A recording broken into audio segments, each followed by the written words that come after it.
Hello दोस्तों, कैसे हैं आप सब। आज हम यूनाइटेड नेशन ऑर्गेनाइजेशन संयुक्त राष्ट्र संघ के बारे में देखेंगे, जो कि एक बहुत बढ़िया टॉपिक है। इससे आपको कोई भी एग्ज़ाम देंगे, खासकर अभी हाल ही में एनटीपीसी में ज़रूर एक क्वेश्चन पूछा जा रहा है। अगर आप इस ऑडियो को पूरा सुनते हैं तो आपको यूनो के बारे में एक बेहद जानकारी होगी।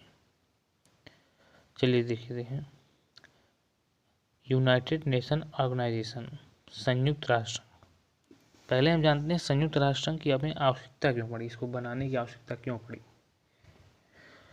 इसके पीछे का इतिहास है 2 विश्व युद्ध। हम जानते हैं कि 2 विश्व युद्ध हुए हैं। एक प्रथम विश्व युद्ध हुआ है जो 1914 से 1918 तक चला। एक द्वितीय विश्व युद्ध हुआ जो 1939 से 1945 तक चला। द्वितीय विश्व युद्ध के बारे में पूरे विश्व के लोगों ने सोचा कि अगर मान लो हाल में या आने वाले भविष्य में ऐसा न हो कि तृतीय विश्व युद्ध हो जाए या हो भी जाता है, इसे लोग सोच कर भी डर जाते हैं कि तृतीय विश्व युद्ध होगा। इसी को एक पूरे देश को मॉनिटर करने के लिए, पूरे देश की हैंडलिंग करने के लिए पूरे विश्व में जितने भी देश थे उन्होंने मिल करके एक ऑर्गेनाइजेशन बनाया 1945 में ही, जब द्वितीय विश्व युद्ध समाप्त हुआ। उसी को यूनाइटेड नेशन ऑर्गेनाइजेशन।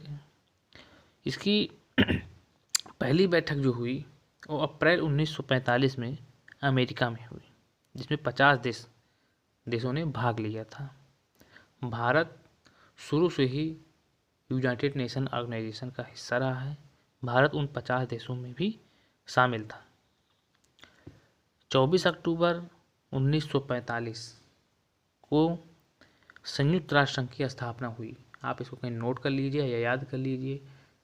24 अक्टूबर 1945 को यूनाइटेड नेशन ऑर्गेनाइजेशन की स्थापना हुई। इसीलिए हर वर्ष 24 अक्टूबर को यूनाइटेड नेशन डे मनाया जाता है। यूनाइटेड नेशन ऑर्गेनाइजेशन डे कब मनाया जाता है, तो आप कहेंगे 24 अक्टूबर को मनाया जाता है। यूनाइटेड नेशन ऑर्गेनाइजेशन का मुख्यालय कहाँ है, जरूर परीक्षा में पूछा जाता है। तो इसका मुख्यालय है अमेरिका के न्यूयॉर्क में। अमेरिका के न्यूयॉर्क में यूनाइटेड नेशन ऑर्गेनाइजेशन का मुख्यालय है। अब हम जानते हैं इसका मुख्यालय हो गया न्यूयॉर्क में, स्थापना हो गई 24 अक्टूबर 1945 को। तो ये किस भाषा में कार्य करता है, क्या वहाँ पे जो कार्यवाहियाँ होती हैं, जो कार्यप्रणाली होती है, वो किस भाषा में होती है। तो हम जानते हैं यूनाइटेड नेशन ऑर्गेनाइजेशन की भाषाएं मुख्यतः 6 हैं। कितनी भाषाएं हैं? 6 हैं, जिनको हम देखते हैं। अरबी भाषा, चाइनीज, इंग्लिश, फ्रेंच, रसिया, स्पेनिश। फिर से आप नोट कर लीजिए। अरबी भाषा, चाइनीज, इंग्लिश, फ्रेंच, रसिया, स्पेनिश। खास करके 2 भाषाओं में काम होता है। वो 2 भाषाएं हैं इंग्लिश और फ्रेंच। हैं 6 भाषाएं, लेकिन ज़्यादातर काम इंग्लिश और फ्रेंच में होता है। अगला क्वेश्चन आपसे कभी पूछा जा सकता है कि यूनाइटेड नेशन ऑर्गेनाइजेशन का झंडा का जो बैकग्राउंड है वो किस कलर का है, तो नीले कलर का है। अब देखते हैं कि यूनाइटेड नेशन ऑर्गेनाइजेशन कितने अंगों से मिलकर बना है, इसके ऑर्गन कितने हैं, कितने अंग से मिलकर बना हुआ है। तो यूनाइटेड नेशन ऑर्गेनाइजेशन का पहला अंग जो है वो है महासभा, जिसे कहते हैं जनरल असेंबली। जनरल असेंबली में तो 193 देश हैं। लमसम विश्व के जितने भी देश हैं वो उसमें है। 193 देश कुल इस महासभा के हिस्सा होते हैं।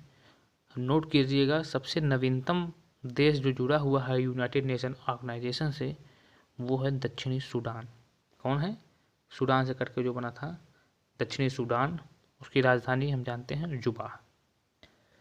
दूसरा अंग है संयुक्त राष्ट्र सुरक्षा परिषद, जिसे हम शॉर्ट फॉर्म में यूएनएससी कहते हैं, यूनाइटेड नेशन सिक्योरिटी काउंसिल। संयुक्त राष्ट्र सुरक्षा परिषद ये इसका मुख्य अंग है, आप कह सकते हैं। इसमें होते तो कुल 15 सदस्य हैं। कितने सदस्य होते हैं? 15 सदस्य होते हैं। लेकिन 5 अस्थाई होते हैं तथा 10 अस्थाई होते हैं।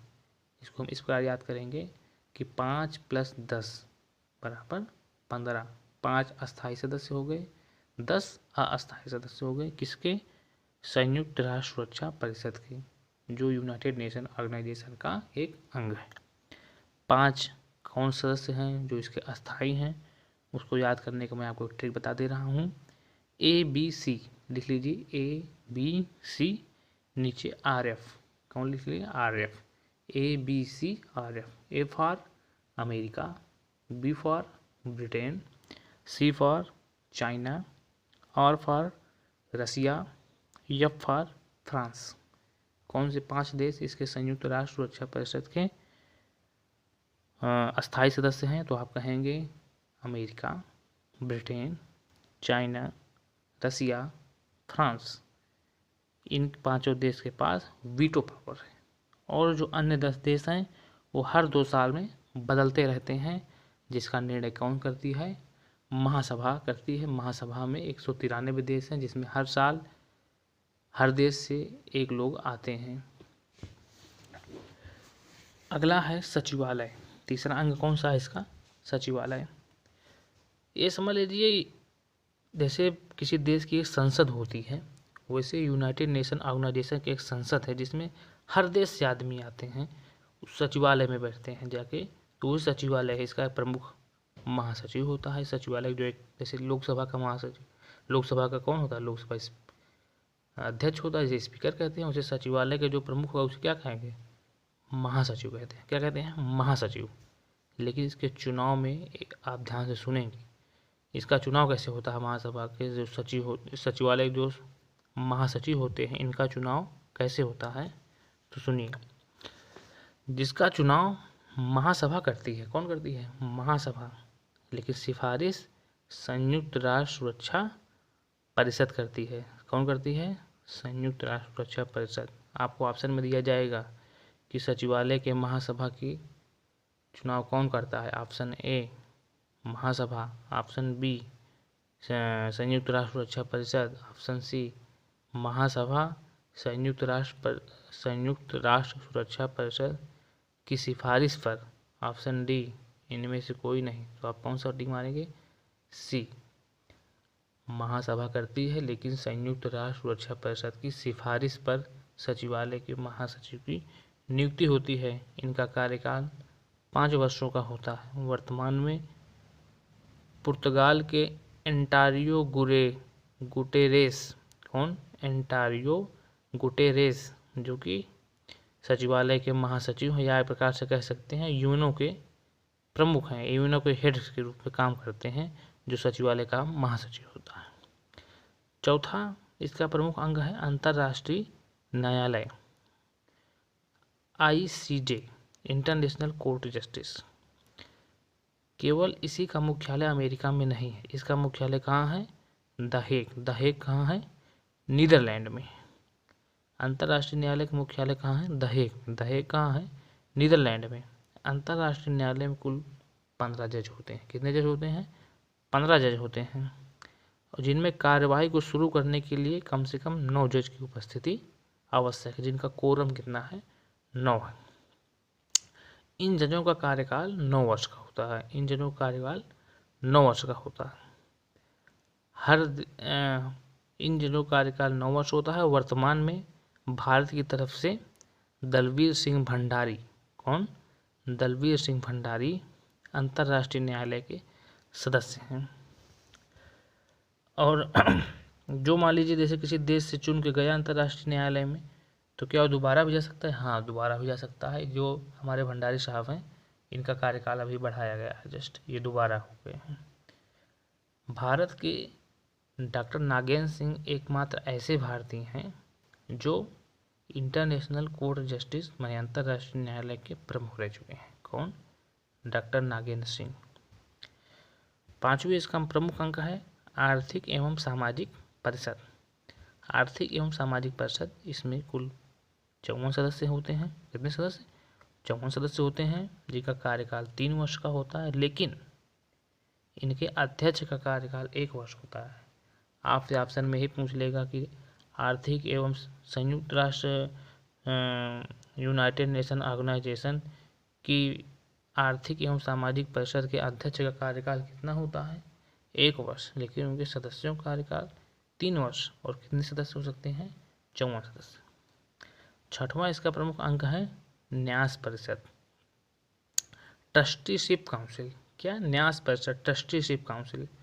अब ये काम नहीं करती, लेकिन इसका अंग है, लेकिन अभी काम नहीं करती क्योंकि 1994 के बाद देखा गया कि विश्व में जितने भी देश हैं अब वो अपना संविधान बनाते हैं, अपना हर चीज़ करते हैं, लेकिन जब इसका गठन हुआ 1945 में, तब कुछ छोटे देश थे, अफ्रीका कंट्री में आपको बहुत से देश ऐसे मिल जाएंगे जो कि अपना उसमें संविधान नहीं बना सके थे, दूसरे के ऊपर आश्रित रहते थे। कॉलोनियम सिस्टम पहले बहुत औपनिवेशिकवाद बहुत ज़्यादा थे, तो वे न्यास परिषद का ये काम करती थी उन देशों को बिल्डअप करना, उन देशों को सहायता देना, उनको उठाना, उनका संविधान अलग से बनवाना, ये काम न्यास परिषद करती थी। लेकिन अब देखा जाता है 1994 के बाद तो कॉलोनियम उपनिवेशवाद पूरा, औपनिवेशिकवाद पूरा ख़त्म हो गया बिल्कुल। अब ऐसा कोई देश रह नहीं गया है। न्यास परिषद संयुक्त राष्ट्र संघ का अंग है, लेकिन अभी बिल्कुल काम नहीं करती है। तो हमने आपको बताया कि इसके 6 अंग हैं, कौन कौन से? महासभा, संयुक्त राष्ट्र सुरक्षा परिषद, सचिवालय, अंतर्राष्ट्रीय न्यायालय, आर्थिक एवं सामाजिक परिषद, न्यास परिषद। कुछ और इम्पोर्टेंट फैक्ट आप जान लीजिए जो परीक्षा की दृष्टि से बहुत ही इम्पोर्टेंट है। यूएनओ की पहली बैठक कब हुई? तो यूनाइटेड नेशन ऑर्गेनाइजेशन की पहली बैठक 10 जनवरी 1946 को लंदन में हुई। पहली बैठक लंदन में हुई, लेकिन मुख्यालय कहाँ है इसका? इसका मुख्यालय अमेरिका के न्यूयॉर्क शहर में। संयुक्त राष्ट्र सुरक्षा परिषद के पहले गैर यूरोपीय हेड कौन बने? माने सचिवालय का महासचिव जो होता है वही संयुक्त राष्ट्र संघ का प्रमुख होता है। तो गैर यूरोपीय, जो यूरोप का न रहने वाला हो, पहला ऐसा व्यक्ति कौन बना? तो बने थे यू थांटा साहब, यू थांटा, जो कहाँ संबंधित थे? बर्मा, जिसे वर्तमान में म्यांमार कहते हैं। अगला कुछ इंपॉर्टेंट फैक्ट में अगला है कि संयुक्त राष्ट्र संघ के ऐसे सचिव कौन थे जिन्होंने त्यागपत्र दिया था, रिजाइन दिए थे, इतने बड़े पद पर होने के बाद भी रिजाइन दिए थे, ऐसे कौन थे? तो ट्रैगवे ली, ये नॉर्वे संबंधित है। नॉर्वे कहाँ है? यूरोप महाद्वीप में। ऐसे यूनाइटेड नेशन ऑर्गेनाइजेशन के ऐसे प्रमुख कौन थे जिनकी कार्यकाल में मृत्यु हो गई, माने 5 साल वो पूरा नहीं कर पाए, उनके बीच में किसी कारणवश उनकी मृत्यु हो गई? तो उनका नाम है डैग हैमर। क्या नाम है? डैग हैमर। ये स्वीडन से संबंधित हैं, स्वीडन देश से रहने वाले थे डैग हैमर जी। इनका कार्यकाल से पहले ही मृत्यु हो गई। सबसे छोटा कार्यकाल किसका रहा? सबसे छोटा कार्यकाल किसका रहा? जो यूनाइटेड नेशन ऑर्गेनाइजेशन के अध्यक्ष रहे, सबसे छोटा कार्यकाल कौन था, किसका रहा? तो था बुलोस घाटी साहब थे।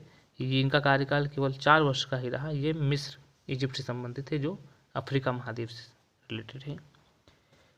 और कुछ 1-2 क्वेश्चन और हैं, जैसे भारत जो हो, हर देश यूनो काम कैसे करेगा, यूनो रन कैसे करेगा, संयुक्त राष्ट्र संघ रन कैसे करेगा? तो हर देश में फंडिंग देते हैं, जो जितना फंडिंग देगा उसका उतना वर्चस्व रहता है। अमेरिका का फंडिंग सबसे ज़्यादा है तो अमेरिका का वर्चस्व कह सकते हैं आप, जो जितना ज़्यादा फंडिंग देगा उतना उसका वर्चस्व बना रहेगा, उतनी दादागिरी उसकी रहेगी। तो भारत जो है यूनो में जो फंडिंग करता है, भारत ही फंडिंग करता है, हर देश फंडिंग करते हैं। तो भारत का भी निकाला गया 2 साल का, 2019 से 2021 तक, तो भारत फंडिंग में 21वें स्थान पर है। कैसे स्थान पर? 21वें स्थान पर है। एक समय था भारत भी टॉप 10 में था, लेकिन इसमें वर्तमान में 21वें स्थान पर है, जो कि 0.834% है। कितना है? 0.834% भारत डोनेट करता है, भारत फंड देता है। यूनो की एक और संघ, उसका शाखा नहीं, उसकी शाखा है, ब्रांच है, जिसे यूएन पीस कीपिंग फोर्स कहते हैं। क्या कहते हैं? UN peace keeping force. इसे ब्लू हेलमेट के नाम से जाना जाता है, इसे ब्लू हेलमेट के नाम से जाना जाता है। इसे ये जो यूएन पीस कीपिंग फोर्स है, इसे 1988 में शांति में नोबेल पुरस्कार मिला था। वर्तमान में शांति में नोबेल पुरस्कार किसको मिला है? खाद्य वाले विभाग को मिला हुआ है। लेकिन 1988 में शांति में नोबेल पुरस्कार किसको मिला था? यूएन पीस कीपिंग फोर्स को मिला था। इसका काम ये होता है, जैसे इसमें हर देश की सेना से आदमी जाते हैं, वहाँ रहते हैं, काम करते हैं। जैसे किसी देश में कहीं वार हो गया, युद्ध हो गए, तो यूनाइटेड नेशन ऑर्गेनाइजेशन से भी कुछ टुकड़ी भेजी जाती है, वो जाते हैं वहाँ पर अपना काम करते हैं। तो ये था यूनाइटेड नेशन ऑर्गेनाइजेशन के बारे में। अगर आप ऑडियो पूरा ध्यान से सुन लेंगे और उसमें जो फैक्ट बताए वो आप लिख लीजिए कहीं पर, तो आपके लिए काफ़ी बेनिफिशियल रहेगा। Thank you.